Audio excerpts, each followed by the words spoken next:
Alright boys, so Grow a Garden has updated, and they once again have added a new extension to the Busy Bee event. For starters, if you were in the game when the update launched, you got a cooked owl. Now you might be asking, what's so special about this cooked owl, you ask? Well, it's pretty good, I gotta say. Every 15 minutes, it has a 15% chance to cook nearby fruit, which is a new mutation. It's times 10. It usually burns them, but every 15 minutes, but it could cook them. A burn is times 5, so it also levels up your pets every second, so I think it's pretty good. But the main part of this update is the new crafting part of the Busy Bee event. You can now craft things with other things. We got new items that you can craft with things. We have the Tropical Mist Sprinkler that increases growth size with the coconut, dragon fruit, mango, cacao, and watermelon. We have the Berry Blusher Sprinkler, which does this stuff with berries. The Spice Spritzer Sprinkler, which does this stuff with other stuff. I can go on. There's more items and stuff that you can now use to help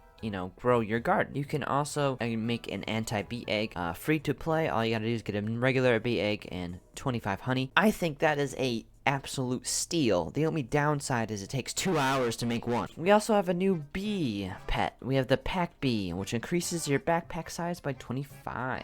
You need a sunflower to craft that though, so good luck, boys. We have new seeds and fruit as well. We have the new Crafter's Seed Pack, which has things such as crocus, the succulent, the violet corn, bendy boo, cocoa vine, and dragon pepper. I believe these are all like mashes of other different kinds of fruits together. I don't know how valuable these are yet. The wiki has not updated.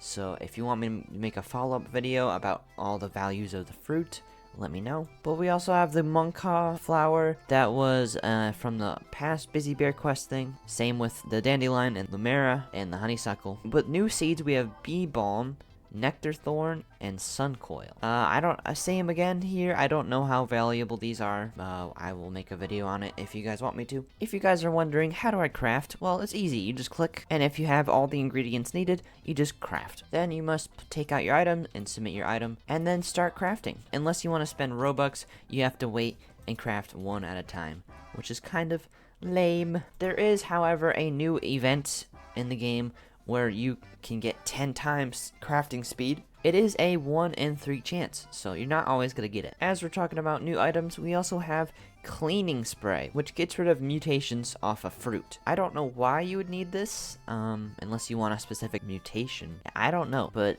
it's here. If you want it, you can use it. We also have a new seed in the regular stock. We have a sugar apple. Once again, I don't know the value of this yet, so if you want me to make a video on the values of all the new fruit, I will. Just let me know in the comments down below. We also have some new events in the game that naturally occur. We have the new volcano event, which is an epic natural disaster that can imply the molten mutation. The molten mutation is a times 25. And then we also have the burnt and the cooked mutations I spoke about earlier from the cooked owl. If you are wondering if you can get a cooked owl, you cannot. You can no longer get it. It was only available if you were in the game as the game updated. So the only way you can get it, boys, is if you get it from somebody else. We also have the new Meteor Strike event. I don't know what's different between this and Meteor Shower, but this one is times 125, so it is much better. As far as new small changes, we have the new display of the cooldowns on your pet menu, so now you don't have to guess when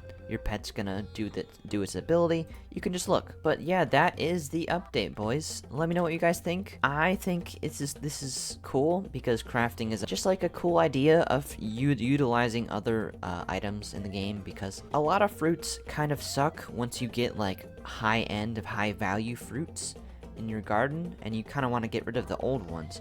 But now you're kind of forced to keep old ones to craft better ones. That is what the crafting update gives us, which I think is pretty cool. Because, like, for example, like the average player would not have the orange tulip because it sucks and it's one-time use. But if you want the flower froster sprinkler, you gotta plant some to get it. Same with the pepper, like those are kind of, the pepper and grape are kind of crap, and the blueberry, those are really dog. You kind of need them if you want to craft some of this stuff. So it's a cool way to just have players utilize all the basic stock items, because a lot of players would get rid of them to replace them with higher value crops from events and stuff. But yeah, that is everything I have to say about this update.